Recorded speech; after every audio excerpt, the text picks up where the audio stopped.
Is Israel acting disproportionately, and is there a genocide going on in Gaza? Well, that's the topic of discussion for the last year and a half with different media outlets. But take a look at this clip over here with John Spencer, who is the foremost expert on urban warfare. And he's talking to Gad Saad about the situation in Israel. And there's so much wisdom in this clip right here that you're going to learn. I learned a lot. Let's watch it together and then talk about it. But first, hit that subscribe button over there in the corner. We'd love to stay in touch. Check this out. So, what would be some metrics? I mean, you're a researcher, you have to quantify things, you have to operationalize things. One metric that we've seen is the ratio of combatant to innocent people. Is that the right metric? Are there other metrics? What is the metric by which we could definitively say the IDF are the biggest butchers in the history of humanity since the Nazis, or they are actually the most moral military in the world? It's a great question. Actually, I was hoping we could get to it because it's what I've had to. I didn't know that the small little book that I used in grad school, because I didn't do quantitative analysis, research and others more qualitative. But this book called Lies, Damn Lies, and Statistics. Oh, yes. I love that book. It's just I highly recommend it to everybody, especially in the last 18 months because people were struggling to find a number. And as it's just such a great book where one of my favorite quotes out of the book, although I paraphrase it, is that figures don't lie, but liars sure do figure, where they'll take that number. So to answer your question, and I actually got told this in Jerusalem not too long, last month, that you're that civilian to combatant ratio guy. Like, no, that's not me. Because I push back against it. It is not the correct metric. Matter of fact, I try to point out that I've been studying war for over a decade academically, writing case studies and books and articles, and that's never come up. Actually, because I use case study methodology, and I'll have another one published tomorrow on a fascinating battle. Well, I actually look for the quantitative data in both the qualitative experience of a battle of, okay, how many people have died, how much destruction was done, because in urban warfare, it becomes a big part of the conversation. But as soon as the war against Hamas and Gaza came out, that was interestingly sticking in the kind of court of public opinion. Look how many people have died. And well, who's saying that? Well, Hamas says that. Like, okay, we should take that with a grain of salt. And then as the war continued for months, the number was just being used of like just disproportionate, which again, words have meaning, and proportionality, and what the law of war says about proportionality, and when does it change and when it can be different. It is not the metric because that's not the way war works. If it was a number, right? And I actually got this, I think I was on Ana Cabrera on MSNBC when it was supposedly the Hamas number was 10,000. She's like, John, when is enough enough? When have enough people die? Like, as you have pointed out about past wars of like borders and populations and all that, like I want us to all have the shared framework. And this question of, but what's your civilian to combatant ratio is never been asked in any of my research ever during a battle. And one of the reasons that is because it is ahistorical for any nation to ever believe that you could have a number on a day-to-day basis with any type of validity, right? Where did you come? How did you get that number?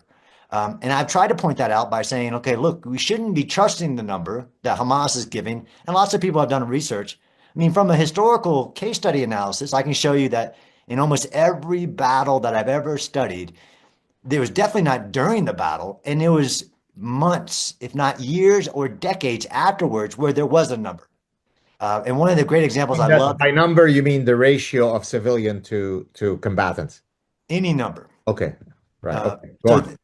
The great question. Well, let's take on the civilian to combatant ratio, right? So in order to have that number, you would have to have some type of validity on who is the determinant of whether somebody was a civilian and whether somebody was a combatant, right? When you're in a war like this one or others where there's the combatant purposely doesn't wear a uniform, violates the law of war and doesn't distinguish themselves. And the example I give is like Ukraine, which I've been early in the war. Every one of the civilians who joined to resist for their freedom tied a yellow or blue tape around their arm.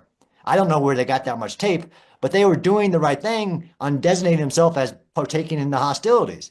So in a place like Gaza, where they purposely try to blend in with the civilians, so who is the arbitrator? In this case, the world wants it to be Hamas, Gaza Health Ministry. And I don't know if you read Natan Sharansky's book about when a government lives in fear. Yeah, when I you have haven't read the book, but go ahead. and I know you know from like in Lebanon, like in a society under fear, where they'll say he had something, I forget what he called it, but basically you're trusting the populations who lives in fear.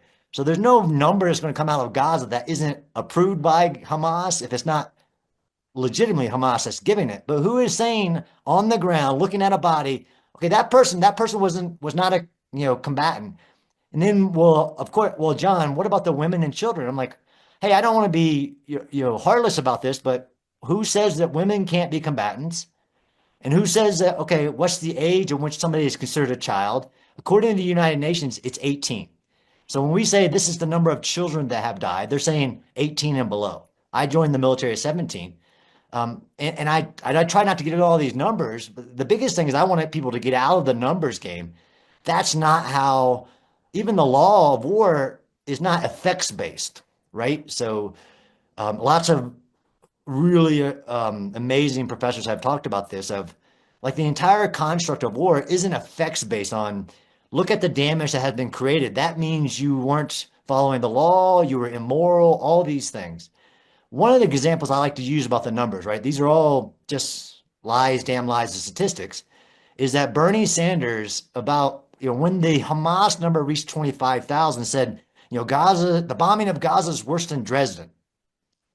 And the reason that he did that, I'm sure somebody told him that, was because he had tied a correlation between 25,000 dead to the 25,000 that had died in the bombing of Dresden during World War II. Now, what he didn't know is that for over 50 years, the number was 250,000. Because immediately after the bombing, no other than Goebbels himself and the Department of Propaganda put out the number 250,000 had died. And it went unquestioned for decades until the wall fell, until some German researchers went in and started doing the numbers. That's a bad, I thought it was ironic that he was using that comparison. For me, I started in the beginning going, look, even if you use these numbers, right, which I try to get people out of the numbers game, but if you took Hamas's number, which is fraught with craziness on how they got to the number, right? People believe they're counting bodies. They're not, but it's irrelevant. If you took the number, Israel actually took about 6 months to come out with a combatant number, like what they believed in targeting and everything through their after actions report, commanders' assessments of what they believe were the combatants that they were targeting. And then I said, well, if you took these numbers, which they're both highly problematic to believe that you could have a number in the battle, then it would be this ratio to push against what people were saying as the ratio's awful. Although like you said, learning, I was trying to show people that in comparison, if you want to do comparisons, although there was no comparison, right? So I had written the Battle of Mosul, which is the biggest battle since World War II, was this battle in Iraq against ISIS, who had taken a city of over 1 million and held it for 2 years because the Iraqi government couldn't get it back. But for 2 years, really done a lot of work to prepare to defend it. And it was a 9-month-long battle involving over 100,000 Iraqi security forces to take the city back just from 3,000 to 5,000 combatants. And I used that as a compare early on, like that was like a 1-to-1, a 2 to, like all this ratio stuff. But I also highlighted it was a year after that battle before anybody had a number. And the number was from 10,000 to 40,000. Right. So no, to the answer, I know a long answer, but that is not the metric of assessment. You could have a very high number and it isn't that you're illegal or immoral.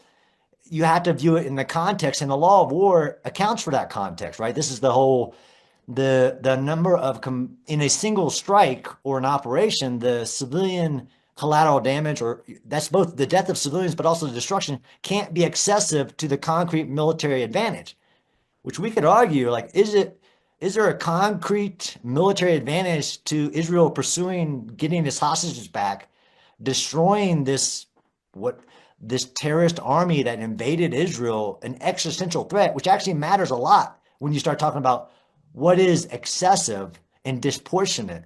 And then you have to do this other thing in modern wars, which is the other thing I've written a lot about, is that it is the legal and moral ethical responsibility to try to limit civilian damage. And there's this thing called feasible steps. And this is where I've argued that Israel, and it really doesn't sound good, right? Because they take this number and like, I don't care what John Spencer, this researcher in urban warfare says, look at the numbers, look at the damage, look what I can see on my cell phone. One, there's problems with all of that, but it's a responsibility in a military and a war to take all feasible steps to limit civilian damage. And this is where I've said, again, quantitatively, in comparison to everything that's come before, that Israel has done more to limit civilian death and destruction than any military in the history of war. Now, I won't go as far as to say that Israel is the most moral military in the world. This is a fascinating rundown of the situation. And one of the key points that made an impact on me is that he said that in the history of war, nobody looks at the metrics until several years or even several decades later, because when you're on the ground and you're in the situation, there's too many variables and numbers flying that you can even reasonably make and measure the metrics as you're going through. It just doesn't work like that. And so all of these numbers that we have, and to see ratios and whatnot, this is all done in hindsight.